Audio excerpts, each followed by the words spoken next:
વહેલી સવારથી જ મેઘ સવારી શરૂ થઈ ગઈ. નમસ્કાર, આપ જોઈ રહ્યા છો મારો અવાજ ન્યૂઝ. અમદાવાદમાં વહેલી સવારથી જ બધી જગ્યાએ વરસાદ વરસી રહ્યો છે.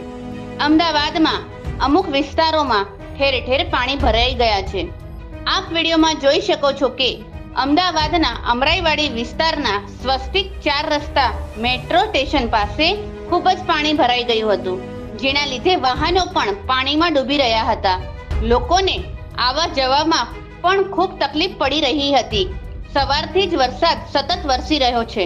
આપ વિડીયોમાં જોઈ શકો છો કે હાટકેશ્વર 4 રસ્તા પાસે પણ ખૂબ પાણી ભરાઈ ગયું છે. હાટકેશ્વર અમદાવાદની એવી જગ્યા ક્યાં જ્યાં સામાન્ય વરસાદ આવતા પણ પાણી ભરાઈ જાય છે. આપ વિડીયોમાં જોઈ શકો છો કે મણિનગર વિસ્તારમાં મંગલમ એપાર્ટમેન્ટમાં કોમન પ્લોટ પાસે પણ પાણી ભરાઈ ગયું હતું અને ઘરોમાં પાણી આવવા લાગ્યું હતું. રિપોર્ટર રશ્મિકા ચૌધરી, અમદાવાદથી.